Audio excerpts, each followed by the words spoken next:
Vous êtes chez MMA Ok. Vous êtes chez MMA Propagande. Bonsoir. Aujourd'hui, nous nous retrouvons pour une réaction à l'UFC 309. Alors, on va faire une réaction express parce qu'apparemment, une vidéo courte chez nous, ça dure 1h11. Alors, on s'imagine qu'une réaction express, ça devrait durer 30 minutes à peu près. Et je suis aujourd'hui avec mes compères habituels. Jérémy. Salut tout le monde. T'es prêt à réagir, Jérémy? T'as envie de réagir? T'as envie de réagir? À quoi? À plein de choses. On fait une vidéo réaction aujourd'hui. Ouais, non, on va réagir. Mais je suis pas tout seul, nous sommes aussi avec Mounir, ici présent. Mounir, absolument. Bon, voilà, Il est très fort pour réagir. Ouais. Oui, il va pas réagir. Et on est aussi avec Shadowski. Les gars, content d'être de retour. J'étais pas là à la preview, mais on va arranger ça aujourd'hui. Voilà. Et le dernier pour la fin, le meilleur pour la fin, Mystic Matt. Le dernier pour la fin, je dis des trucs, moi ça veut rien dire. On sent la nuit blanche là. On sent la nuit blanche. On sent qu'on a passé toute la nuit à regarder des combats, qu'on s'est un petit peu emmerdé sur une grosse partie de la carte, qu'on n'a pas beaucoup dormi parce que là, c'est compliqué. On va pas parler de tout. Juste, Mathéo va nous faire un petit récap de ce qu'il a vu dans les prélims, ce qu'il a vu intéressant. Il nous a parlé du Conor brésilien. C'est Ruffy. Ruffy, le Conor brésilien. Vas-y, parle-nous de Ruffy. Alors, du Conor brésilien, c'était tout simplement juste dans le style que je disais, je dis pas que c'est le futur Conor McGregor. Je remets mes mots. J'aime bien. Il y a des gens dans l'équipe qui essayent de déformer un peu, mais j'ai pas dit que c'était Conor McGregor. J'ai dit que c'est dans le style, ça se rapprochait. Et pour moi, j'ai trouvé que c'était une très bonne performance face à un gars en short notice qui doit faire 70 kilos le jour d'avant pour la peser, qui se retrouve à faire au final un catchweight et qui rate aussi le catchweight. Bon, on va se dire que le gars en face aussi, il abuse un peu. Et au final, il a fait une performance dominante. Il a vraiment montré il tapait très fort. En face, c'est un gars d'Amérique du Sud. Souvent, on sait, gros menton, tout ça. Solide, il a jamais pris de KO. Et au final, il réussit à vraiment le dominer, à le sonner plusieurs fois. Franchement, on a vu une palette technique de Ruffy qui était assez impressionnante. On a vu aussi qu'il cherchait le highlight. Il cherchait à passer. Il était là pour les caméras. C'est ça, exactement. Il voulait vraiment son bonus. Franchement, pour moi, c'est une très bonne performance, même si on aurait voulu voir plus, parce qu'on sait que le niveau entre son adversaire et Ruffy, normalement, il y a un gap.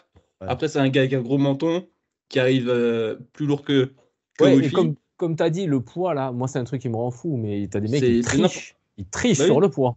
Et ça a un impact énorme sur le combat. Mais moi, je pense qu'il a fait exprès, parce que le gars est en 0-2 à l'UFC avant ce combat-là. Il lui donne clairement Ruffy pour qu'il se fasse éteindre. Il a clairement aucune chance.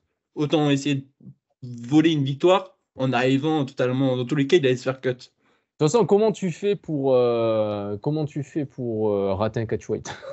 Mais c'est ça le problème. Je pose la question, là. C'est un véritable problème. Ouais. Et pour moi, franchement, en tout cas, de ce qu'on a vu, même si on peut toujours se dire c'est un gars qui était pas ouf, ça reste une bonne performance, je trouve. Et face à des gars qui n'auront pas un aussi gros menton, je pense que ça va vraiment tomber et il risque de se faire très mal dans le futur de la catégorie.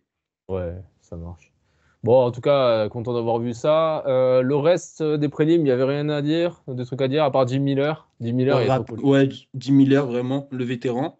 2 KO pas trop mal au début de carte, Oban Elliott et Brahim Maj.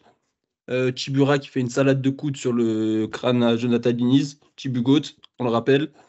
David Onama contre Roberto Romero en short notice. C'était vraiment un vrai banger. Onama. Ouais, Diniz surcoté. De toute façon, on le savait en vrai. On l'avait vu au sol déjà qui galérait. Et Tibura, il est vraiment. C'est un petit. Il est relou au sol. C'est le gatekeeper du top 10 heavyweight. Maggie Jonathan Martinez, un peu déçu du fight. Martinez, il a clairement été trop attentiste. Ouais. Et Maggie, il a réussi à. Un truc. Le vrai gatekeeper du top 10 des heavyweight, c'est pas Tibura, c'est l'IMC. Ok.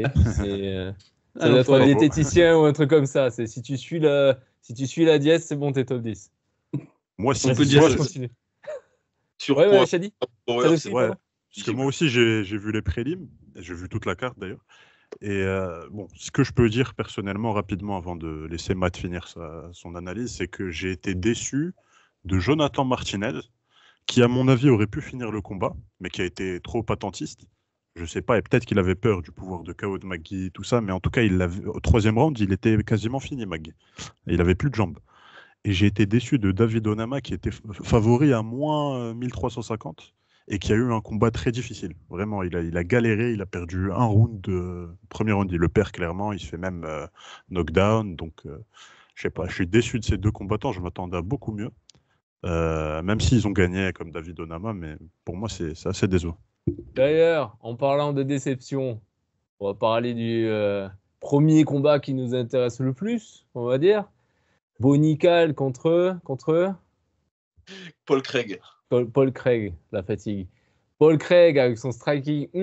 Honnêtement, je me suis dit, tu vois, j'ai fait la liste des membres de notre groupe pendant qu'on regardait. Je me suis dit, mais attends, mais Mounir, il tape Paul Craig en striking, tu vois. Et puis j'ai fait tous les membres, j'ai fait, mais attends, mais Jérémy aussi tape Paul Craig en striking. Je suis arrivé à Mathéo, là, je me suis posé des questions. Je me suis dit, quand même, c'est Paul Craig. Non, voilà, non. Honnêtement, je pense qu'on en attendait tous plus. Alors, évidemment, je pense que Bonical, il en avait encore sous le coude. Mais voilà, il a montré qu'il était à l'économie, qu'il était là pour. Il avait totalement calculé une décision et ça, personne ne veut voir ça. Personne ne veut voir ça d'un combattant. Mounir, tu dis un truc, on t'entend pas, vas-y. Je t'ai dit pourquoi tu l'appelles Beau. Moi, je l'appelle Fraude Nickel, c'est fini, Beau. Ah ouais, non, Fraude Nickel, gros, faut dire les termes. Le combat, on dirait un mauvais combat de jeu vidéo entre deux personnes qui viennent de découvrir le jeu, qui connaissent pas les touches. Il y en a qui spamment que les overhands et l'autre qui spamment que les middle. Non, sérieusement, on a deux spécialistes de la préhension qui n'ont pas fait de préhension. Ils s'en ont pas voulu. Et ça, c'est un truc qui est connu. Hein. Et ça, c'est un truc. Souvent, quand tu prends deux grappleurs qui se respectent ou deux lutteurs, tout ça, ils savent qu'ils peuvent s'annuler, ils savent qu'ils n'ont pas trop envie d'aller dans le jeu de l'autre. Ils essayent de faire la différence dans les points faibles, finalement, stylistiques qu'ils ont. Et ça donne souvent des matchs de kickboxing éclatés au sol. Il y a des exceptions comme Colby contre Ousmane. Ça, c'était plutôt sympa. Mais voilà, en général, t'as pas envie de voir Ben Askren faire du striking avec Damien Maia, tu vois. J'ai un exemple qui était vraiment pas mal, c'était Brady contre Bilal. J'ai trouvé Bilal plutôt intéressant en striking, alors que de base, c'est un lutteur. C'était pas mal que pour Bilal. Hein. Oui, Brady était horrible. Mais non, c'était horrible. Je suis désolé. On en parlait en plus en direct. On se parlait pendant le combat. Je me dis, les gars, c'est horrible. On s'est levé à 4h du mat pour cette merde. C'est pas possible. Qu'est-ce que c'est que ce truc-là qui nous met sur numéroté? Même, je vous ai même dit, rappelez-vous, même, je pense qu'en amateur, il y a des combats qui sont de bien meilleure qualité. Alors que ces mecs-là, techniquement, c'est au moins le top 15, top 20 mondial d'une catégorie. Il y a un sérieux problème. Et je pense que le public l'a bien fait sentir. Hein. Vous avez entendu ce que le public scandait dans les tribunes par rapport à Nickel? Overrated. Il disait, celui-ci. Ah ouais. Appelé overrated. Oh merde. Dans les tribunes. et le public, tu peux tromper. T'as sifflé. Et tu peux tromper les médias, tu peux peaufiner ton image, dire ce que tu veux. Le public, tu le trompes pas. Et le public a dit la vérité ce soir-là. Je m'en fous de ce que TFS y pense. Tu mets Chimaev devant Bonical. R1, c'est terminé. Et me parlez pas de oui, c'est pas le même type de match-up. Là, en lutte, ce sera différent. TFS, si tu regardes cette vidéo, Nickel se fait exterminer par Chimaev. C'est pas il se fait juste battre, c'est il se fait humilier devant Trump. Non, ouais. C'est pas possible. Là, dans ce combat, vas-y, je vous laisse la parole, parce que si je continue à parler, je vais m'énerver. Donc, Ah, t'es pas déjà énervé là? Non, ouais. Il y a évidemment ce qu'a montré Nickel, c'était pas ouf. Faire ça contre Paul Craig, c'était pas ça qu'on attendait. Surtout que c'était un match-up stylistiquement favorable pour lui. Mais après, au niveau du potentiel, est-ce qu'il peut sortir? Il peut sûrement en sortir plus, mais ouais, ce serait compliqué contre un Chimaev là. Qui veut réagir? Qui a un truc à dire? Moi, peut-être. Vas-y, Shadowski. C'était globalement naze. Je vais pas faire le hipster de ce point de vue-là. Mais bon, il y a eu des moments où Nickel, il a quand même sonné Paul Craig. Ou voilà quoi. S'il avait un peu plus capitalisé. J'ai un moment en tête, je pense que c'est au 3e round, Mounir, corrige-moi si je me trompe, là où il sonne Craig et il le regarde pendant une bonne minute contre la cage et il fait rien. Tu vois, je sais Non, pas. mais c'est ça le problème. ouais. C'est qu'il s'est dit, ah, au lieu de dire, je l'ai sonné, je vais foncer dessus, je vais le finir, il se dit, ah, j'ai marqué un point. C'est sûr. C'est ce que Il je voulait la jouer safe. Et ce qu'on peut tirer de positif de ce combat, c'est qu'il a il a passé du temps debout dans l'octogone dans une situation de combat réel. Donc ça, c'est bien pour lui. En combat, revanche, on est plus proche ouais. de ça que du combat. Bon, sparring, combat, appelle-le comme tu veux, mais ouais, il a engrangé un peu d'expérience et bon, il avait l'air d'un mec qui a 6 combats en carrière, quoi. C'était évident ce soir, quoi. Il a encore besoin de choper un peu d'expérience. Et pour les prochains combats, ben, il faudrait lui donner des match-ups qui l'avantagent stylistiquement, genre des strikers, pas des mecs là où il y a la menace de soumission à n'importe quel Ah, mais non, moment. au contraire, là, on lui a mis un gars qui pouvait pas le mettre en danger en striking. Donc lui, il avait le choix de repousser la lutte, si vous voulez. Si Paul Craig voulait le sol, bah, lui, il avait juste à dire non. Et ensuite, de l'allumer en striking. C'est pas ça qu'il a fait. Oui, mais en striking, Ah. on a bien vu qu'il n'était pas capable, quoi, de capitaliser sur Moi, je ses pense qu'il faiblesses. était capable. Je pense qu'il était D'accord. capable de faire plus. Sa distance. Il n'a jamais réussi à trouver sa distance, Nical. Il a touché. Quelquefois, ouais, il a touché propre quelquefois, mais il n'a pas capitalisé. Donc, C'est juste qu'il il a eu la flemme de passer au niveau supérieur, quoi. La vitesse supérieure, ça l'intéressait pas. mais Et ce qui me d'ailleurs, rassure aussi, son interview d'après combat, c'est ça qui m'a fait le plus peur, c'est qu'il a commencé à dire oui, mais vous voyez, GSP aussi, il a eu des décisions, John Jones et tout. Et là, tu dis attends, c'est pas comme ça. Eux, ils ont eu des décisions parce que, en fait, c'était la façon de gagner, c'était la seule façon de gagner, peut-être, ou alors ils ont eu des combats compliqués, etc. Ok, GSP, il a eu des décisions, il a parfois calculé ses combats, mais c'était quand même des dominations. C'était pas genre au minimum possible. Faut pas Ouais, mais abuser. à quelle heure tu te compares à GSP, en fait? Ouais, déjà. GSP, à ce À stade quelle de la carrière, il combattait Matthews. 8-0, il était contre Matthews pour le titre. Mais ce qui me rassure chez Bonical, c'est j'ai vu un petit peu ses interviews et il a l'air de connaître un petit peu ses limites, de savoir qu'il ne doit pas trop se précipiter. C'est-à-dire qu'il dit qu'il a envie de prendre encore 2 gars en dehors du top 15, un mec bas top 15, puis un top 5. Tu vois, donc il a l'air de vouloir gérer sa carrière, ce qui est un truc assez commun chez les GOAT. Les GOAT, ils prennent pas des combats trop compliqués pour eux, tu vois, c'est pour ça qu'ils finissent avec des bilans pas mal. Donc, ouais, j'apprécie ce côté-là de Bonical, la gestion de carrière, c'est très important. Il y a beaucoup de combattants qui font ça mal et qui passent à côté de belles carrières. Ouais, mais gestion de carrière au niveau du management, ok, mais pas dans la cage. Une fois que tu es dans la cage, tu viens te taper. Oui, Tu bien essaies de sûr. finir l'autre. Totalement, En termes de totalement. spectacle, c'est très important pour être un favori du public et pour que l'UFC ait envie de te mettre en avant. Parce Et que là, rend- tu fais quoi comme highlight avec ce combat? Voilà, mais rendez-vous compte que son propre public l'a hué, son propre public l'a appelé overrated. T'es Ouais. surcoté, poteau, le surcoté. C'est vrai qu'aux États-Unis, À la presse américaine demain, les spectateurs, parce qu'en plus, les places à l'UFC, surtout au Madison Square Garden, elles ne sont pas données. Les gars, ils vont retenir ce combat-là, ils vont se dire, on a vu un mec surcoté, clairement surcoté.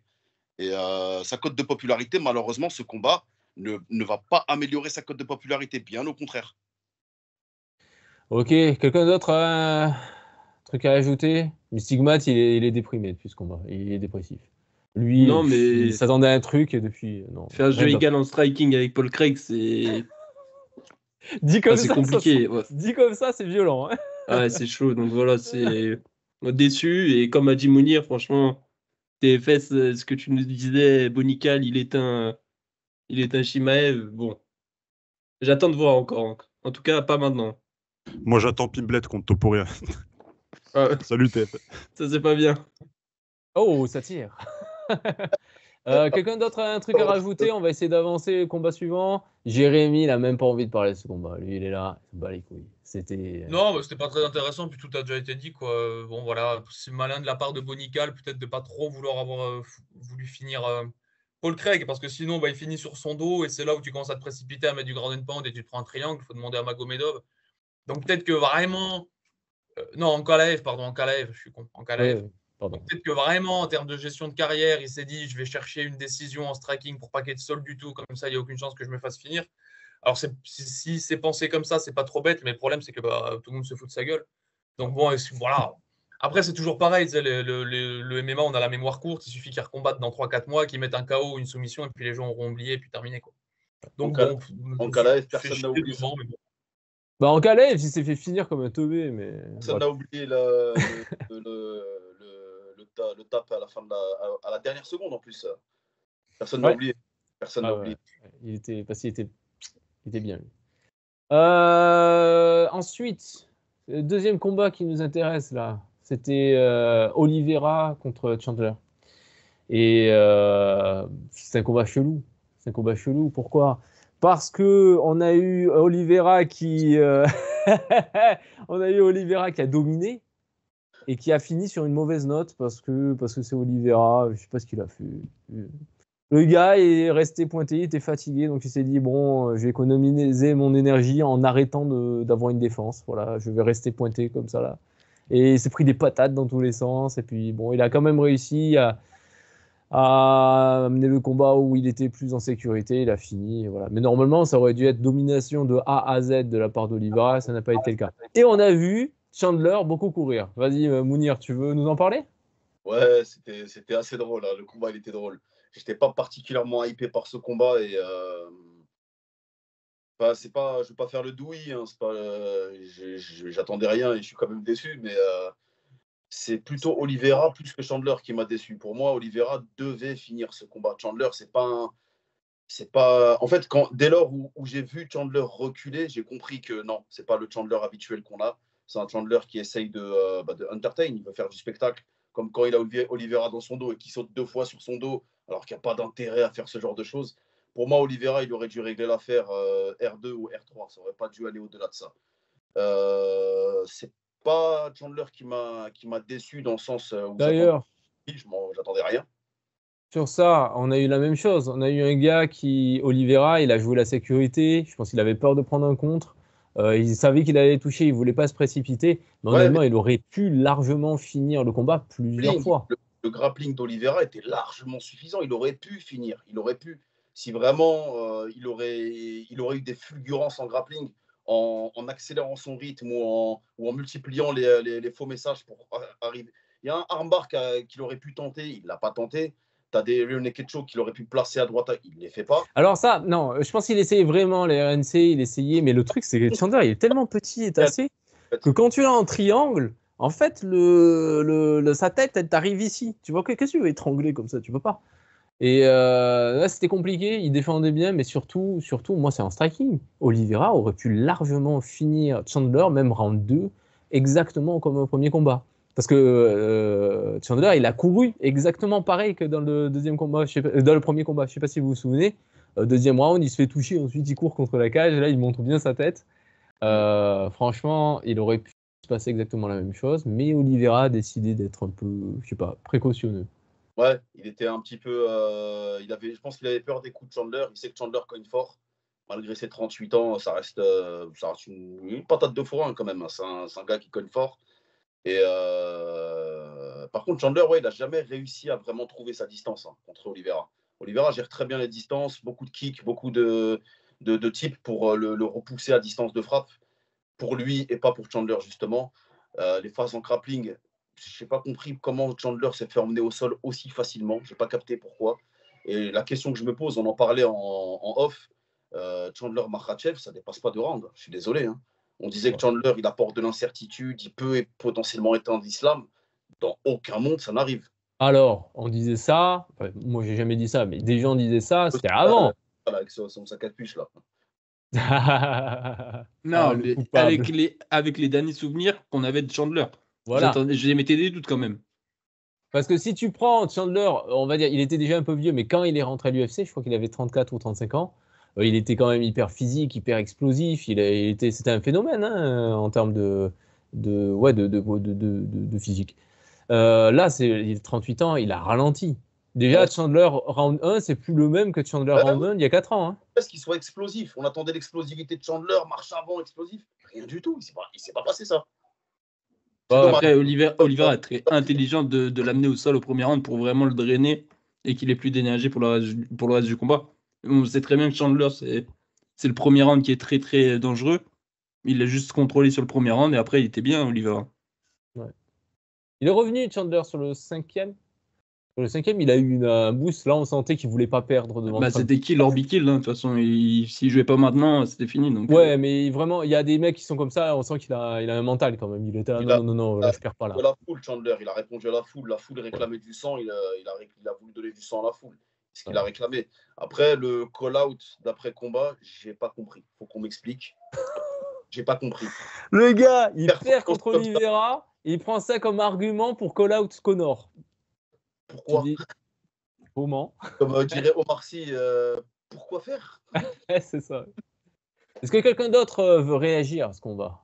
Non, moi je veux pas réagir, puisque tout a été dit, mais je me projette un petit peu sur la suite. Vas-y. Et je me dis que j'aimerais bien voir un Oliveira Holloway la revanche. Vous en pensez quoi? Ouais. Parce que je vois pas d'autres combats pour une revanche contre Gaethje, ça c'est pas très intéressant. Même si celle-ci n'était pas intéressante aussi. À Une mon avis. revanche pour Oliveira? Merci, Ouais, pas pour Gaethje. Jadowski, merci. Tu es le seul à dire, comme moi, que ce combat n'était pas intéressant à la base. Oui, en termes d'enjeu, c'est pas. Sportivement, en termes de classement, bah, bien Oui, sûr, bah oui. personne n'a dit que c'était logique. Mais non, mais Et sinon, c'est un feu marrant à voir. d'artifice. C'était un C'était de banger. Bah oui. l'entertainment, c'était du divertissement. Mais ouais, Oliveira contre Holloway, s'il vous plaît. Dana White, Sean Shelby, les gens chargés de ça en tout. Voilà, c'était tout. Merci. Ok, on vous fera passer le message. On passe au combat principal. Combat principal, celui-là, non plus, personne ne l'attendait. Sportivement, ça n'avait aucun sens, mais il a eu lieu. John Jones de 37 ans, champion de la catégorie heavyweight contre Stipe de 42 ans, pompier, père de famille, etc. Bon, voilà. Jérémy, t'as vu ce combat? T'en as pensé quoi? Ouais, bon. Je sais pas trop par quoi commencer. On peut parler de Miocic, puisque c'était là où il y avait la plus grande inconnue quand même.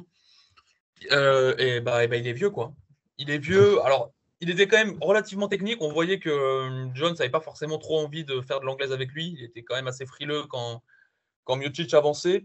Mais on avait l'impression qu'il était lent, Miocic, qu'il n'y ait pas de force. Normalement, quand il touche, quand même, Miocic, tu sens qu'il y a une réaction, quoi. Enfin, moi, en tout cas, je me rappelle de quand il touchait, que ce soit Ngannou ou Cormier, tu voyais que les mecs, ils s'étaient pris une pancarte, quoi. Là, il a quand même bien touché à certains moments Jones qui ne réagissait pas. Et donc, on avait vraiment l'impression que c'était lent, que c'était bon. Bon, après, il a quand même survécu 3 rounds, donc il a quand même fait 3 fois mieux que Cyril Gane, ce qui est quand même. Ah non, beaucoup plus. En termes de temps, beaucoup plus. Ouais, oui, c'est vrai. Ouais, il s'est fait finir en 3 minutes, donc je sais pas, il a dû faire 4 ou 5 fois mieux que Cyril Gane, donc ça fait chier, quoi. Mais non, bon, après John Jones, j'ai pas trouvé non plus, je me suis pas dit, waouh, c'est incroyable, il s'est passé un truc de ouf. Je pense toujours que face à Aspinall, il prend tarif. Alors, je dis pas forcément qu'il perd, je dis pas Aspinall va forcément lui rouler dessus comme il a roulé sur tout le monde, ça reste Jones.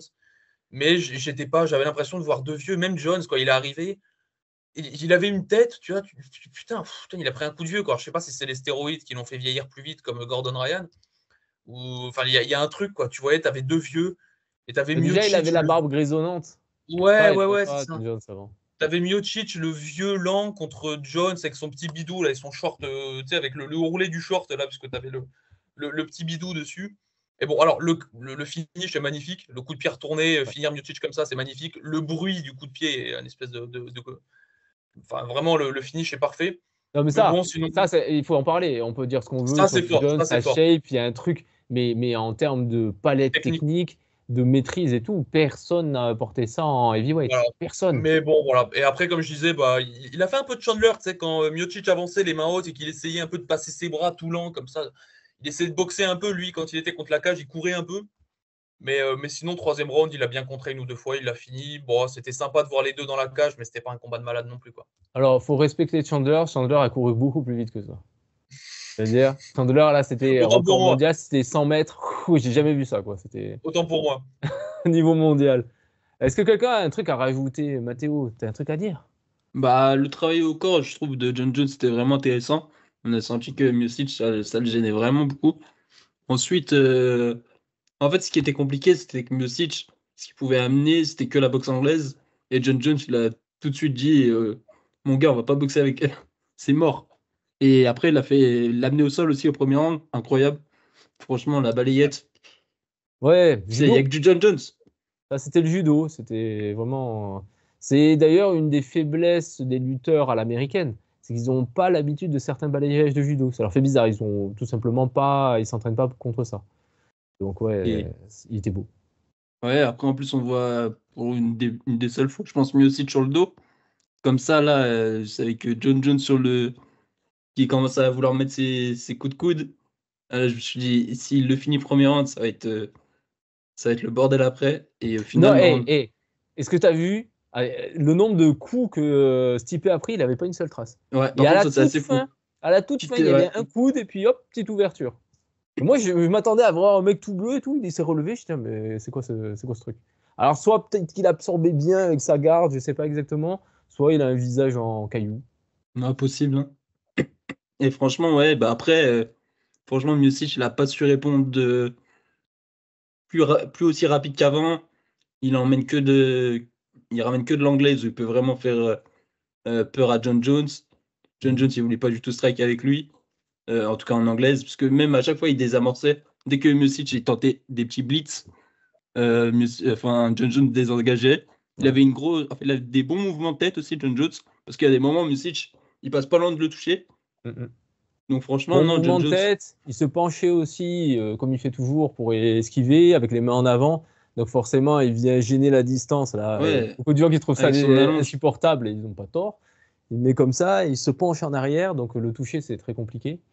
Et comme il y a un petit truc là, de la plupart des combattants à l'UFC, de ne pas travailler en changeant les niveaux, ça vise beaucoup la tête. Ben, lui, il fait comme tous les gars qui ont une bonne défense, comme les Adesanya, enfin, il y en a plein. C'est-à-dire que toi, tu vises la tête, ben, la tête, elle est trop loin pour toi. Et tu ne profites pas du fait qu'il y a tout le reste du corps qui est accessible. Ben, pourquoi? Parce qu'en fait, tu sais que tu n'as pas assez d'énergie pour faire un vrai travail de sape au corps, donc tu essaies d'en finir une bonne fois pour toutes. Voilà, donc tu as parlé de la vitesse, tout comme Jérémy, vous avez parlé de la vitesse de Miocic, et évidemment, c'était le truc à attendre. Il a 42 ans, forcément, il a vieilli de ouf. Et son style en heavyweight, c'était basé sur sa vitesse. C'est le truc que tout le monde disait. C'était Junior Dos Santos, il disait, vous vous rendez pas compte d'à quel point Miocic est rapide. Vous vous rendez pas compte. Genre, c'est pour un heavyweight, c'est abusé. Et donc là, il a plus ça, ben forcément, qu'est-ce que tu veux faire? Que quelqu'un veut rajouter un truc à ça? Je pense que oui. Ouais, bah en vrai, tu voulais dire quelque chose sur le dossier? Non. Bah, je vais attendre, après je vais donner mon avis. Vas-y, Non, Mathieu. non, ce que j'aurais pu rajouter, c'est que j'ai aussi, je pense que ce qu'était en train de faire Miocic avec un travail au corps contre John Jones, c'est une bonne chose à faire. Je l'aurais fait plus tôt, je pense. Parce que je pense que même si on l'a vu 3 rounds, John Jones, je pense que le cardio en poids lourd, ça serait une de ses failles en tout cas. Parce que Tu trouves? si tu fais un travail au corps, ouais, je pense vraiment. Et surtout Parce que contre des poids moi, lourds. je me suis dit, contre Gann, je me suis dit, on a vu que quelques minutes de combat, on peut pas dire pour le cardio. Et je me suis dit, avec sa prise de poids, il va galérer au niveau cardio. Là, je trouvais que ça allait. Je trouve Mais qu'il en fait, c'est parce que avait- c'était au rythme de John Jones. Tu vois, par exemple, à la spinal, premier round, je pense qu'il va pas le laisser respirer, tu vois. Il va vraiment le mettre sur le reculoir. Donc je pense qu'il faudrait bousculer. En fait, si John Jones, il installe son rythme, c'est fini. Tu rentres dans une boucle et c'est difficile de te surprendre. Donc, ouais. Après, par contre, je sais pas si le combat il aurait lieu avec Aspinal, ce que j'en penserais, mais je pense que, bon, attention quand même, John Jones, tu vois. J'étais vraiment, on va dire, certain que Aspinal, il en ferait une bouchée, mais je suis plus tout aussi sûr. Par contre, Hmm. Ngannou fait très mal à John Jones. Là, je pense Ça, que. je pense que plus personne n'en doute. Tu, Ah ouais, tu bah m'ôtes les là. mots de la bouche, Mystic Mac. Non, Bah, là, je pense justement, que Shadowski, vas-y. Ouais. Non, bah, je suis plutôt d'accord avec tout ce qui a été dit. À commencer par ce que tu as dit toi, Jiri, il apporte quand même une palette technique qui est inédite en heavyweight. Dans la variété de kicks, dans les fauchages type judo, dans la lutte. Le ground and pound, c'est un des meilleurs ground and pound que j'ai vu dans cette catégorie, personnellement. Les coups au premier round. Peut-être pas, ils étaient peut-être pas dévastateurs, quoique Stipe encaisse bien les coups. Donc, on ne sait pas contre quelqu'un d'autre ce que ça peut donner, mais la palette technique, c'est c'est un impressionnant. Même le 18. Hein. clinch, c'était un 18, ouais. 20-17 sur 2 des 3 cartes, d'ailleurs. J'en étais où? J'ai perdu le fil. Le clinch, il a fait très mal en clinch, les genoux en clinch. Mais bon, ça je m'en doutais. Je m'en doutais que John Jones, il allait faire mal à Miocic en clinch. Les kicks, pas mal. Miocic, bon, c'était trop. Déjà, c'était lent, comme vous avez dit. Les deux étaient lents pour moi, comparé Ouais. à un Spinal. Mais particulièrement Stipe. Son âge se ressentait. Et le headhunting, trop de headhunting. Tu vises que la tête et le mec, il balance. Il fait le truc de John Jones, là où il balance ses bras pour te high poke et il fuit. En plus, il a un head movement pas dégueulasse. Alors, Donc, par contre, moi, je m'attendais à plus de Hypox. Je suis un Oui. peu déçu. oui, totalement. Absolument. Je sais pas par quel miracle. Il y en a eu un, je pense. On a mis les gants exprès, là. Les gants qui font que t'es comme ça Ouais. en permanence. Ouais. Et là, même pas un seul. Ouais. Putain, hey. Et magnifique spinning wheel kick au corps pour péter les côtes de Stipe Miocic et le finir. Ça, c'était stylé. Combat contre Aspinal, beaucoup de gens semblent pronostiquer Aspinal. Moi, je suis pas si sûr que ça. Pour moi, il y a beaucoup de zones d'ombre par rapport à Aspinal. On n'a pas vu un troisième round d'Aspinal, si je ne m'abuse. Ouais. On l'a jamais vu sur le dos. Il s'est explosé le genou contre Blades et John Jones. C'est un petit vicelard. Bon, Il allez. va bien exploiter cette blessure avec ses sidekicks, ses tips et tout ça. Donc pour moi, c'est pas un combat évident. Et à l'instant T, là, j'ai John Jones contre Aspinal. Et contre Ngannou, je suis d'accord avec Mystic Matt, c'est Ngannou assez clairement. Et je reviens à ce que j'ai dit tout à l'heure sur la gestion de carrière. John Jones a bien géré cette partie de sa carrière en esquivant Ngannou. Tu vois. Il a bien, c'est ça qui fait les GOAT. Hein. Ils savent quand refuser un combat. Tu vois, Khabib, par exemple, quand il se blessait, il sortait du combat direct. Il n'allait pas à un combat blessé. Tu vois, c'était la gestion de carrière et c'est ça qui fait les GOAT. Ouais, Et on peut c'est- dire que Khabib a pris que les combats faciles. En tout cas, pas facile, mais là où il était sûr de. Enfin, là où il était à 100%, quoi. Il se donnait les moyens de gagner, ça, c'est certain. Alors, j'ai dit ça, c'était un test pour savoir si Ouais, ouais. vous écoutez ou pas. Et c'est ça Un qui test. fait, ouais, c'est ça qui fait les GOAT. Et j'espère quand même voir ce combat contre Aspinal, même si je suis pas très convaincu que ça arrivera. Et si ça arrive pas, il faut qu'Aspinal combatte pour le titre, comme je vous ai dit tout à l'heure. C'est une hérésie qu'il n'ait pas encore combattu pour le titre. Bon, moi, je Et- pense que ça Vrai n'arrivera pas. Le combat n'arrivera pas Ah et oui, on oui. aura contre Pereira. Voilà. Non, Parce Ouais. que John Jones, déjà, il a dit un truc. Il a dit, c'est John Jones. Il a dit, oui, je vais donner au public le combat qu'il veut voir. Alors ça peut vouloir tout et rien dire. Hein. Ça peut être Ça veut dire John Jones Pereira. contre Aspinal, John Jones contre Pereira, John Jones contre Conor McGregor, on sait pas, tu vois, ça peut être Contre n'importe Cormier. quoi. Parti de- T'as dit quoi, Mounir? John Jones contre l'USADA. Ouais, ça, on veut le voir. Mais On ouais, a déjà vu et si c'est ça sa se fait pas, défaite. je vais mettre ma cape de matchmaker. Si ça se fait pas, Aspinal contre le vainqueur de Volkov gagne pour le titre Undisputed et lui il peut aller faire ses combats en catchweight ou je sais pas quoi ou BMF, on s'en fout. Je sais que ça va pas arriver Mounir, mais je dis mon scénario. Mon scénario c'est et en plus Dana White n'a pas l'air d'accord avec l'idée de faire un Pereira Jones. Dana White est un menteur. C'est important de le savoir. C'est un menteur. Aussi ouais. Ne croyez jamais Dana White quand il dit que absolutely the next is Tom Aspinall, ça va pas arriver. Un menteur. Ça va pas Ah, c'est arriver. parce que Jones Il y a- il va disparaître aussi. Il il y a une disparaît des réponse. radars. John Jones qu'on a vu qu'il avait sorti exactement la même pour Ngannou. Au final, c'est pas arrivé. Il a dit moi je prends un Spinal, mais par contre vous allez me donner beaucoup d'oseille pour que je prenne un Spinal. Bizarrement, il a dit la même chose quand il s'agissait de Contre Ngannou. Jones, contre Ngannou. Ouais. C'est sa manière de vesquiller le combat. Ouais, c'est ça. Il dit, je veux Ouais. bien prendre pour 250 millions. Pas longtemps. Il a juste dit si je le prends pour une somme où j'aurais plus, je sais plus c'est quoi l'expression, mais en gros que je peux même pas compter quoi. Une somme que je peux même pas compter. Ouais, Là, c'est ça. Ouais.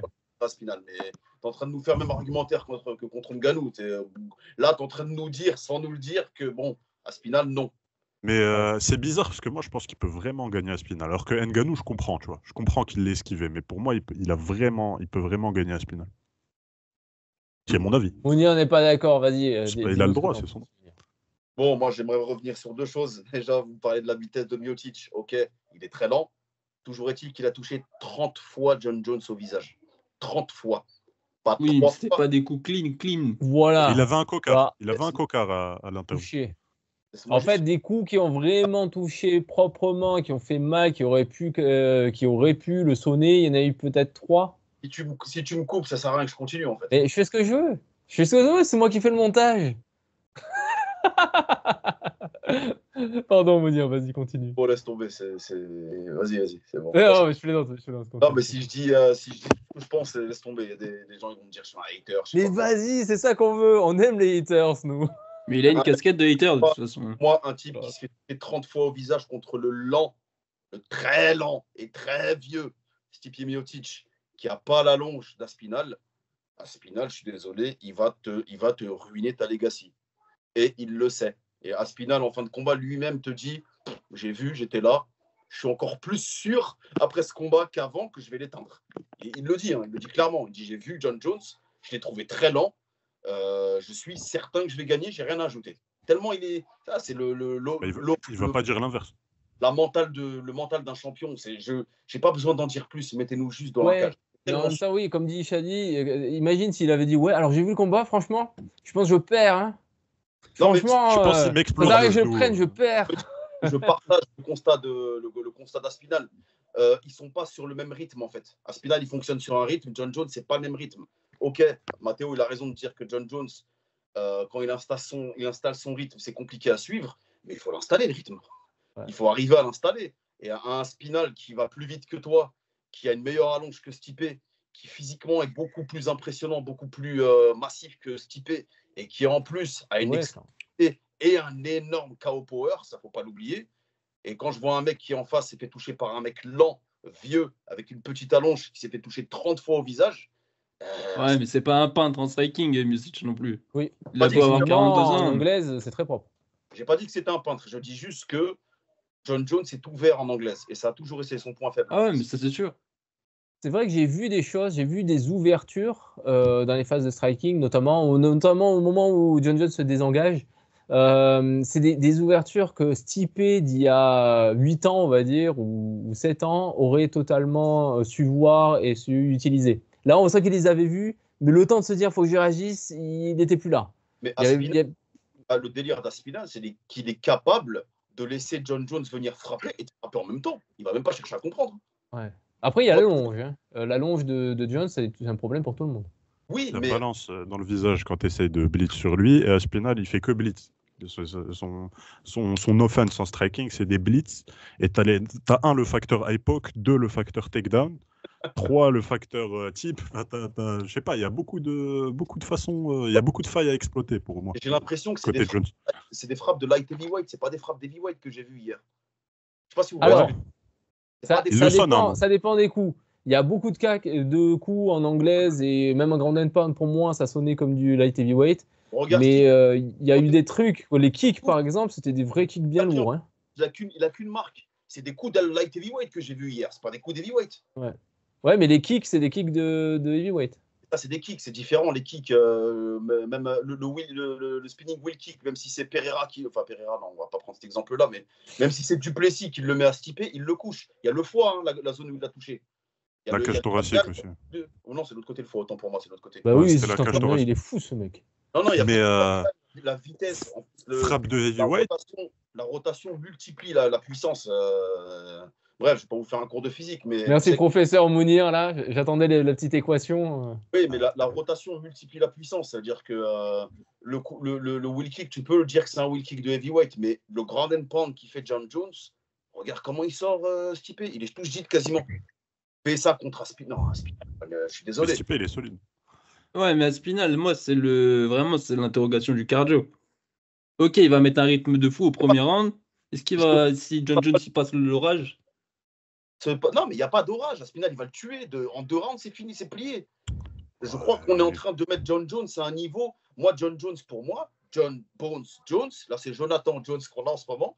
John Bones, il est mort en 2018, ce mec-là. Il n'existe plus depuis 2018. Depuis l'USADA. Bah oui. C'est mon avis personnel. C'est pour ça que je dis, moi, ce que je pense, c'est que depuis que l'USADA est parti, il est un peu de retour. Depuis qu'il affronte plus des welterweight en surpoids, des anciens middleweight.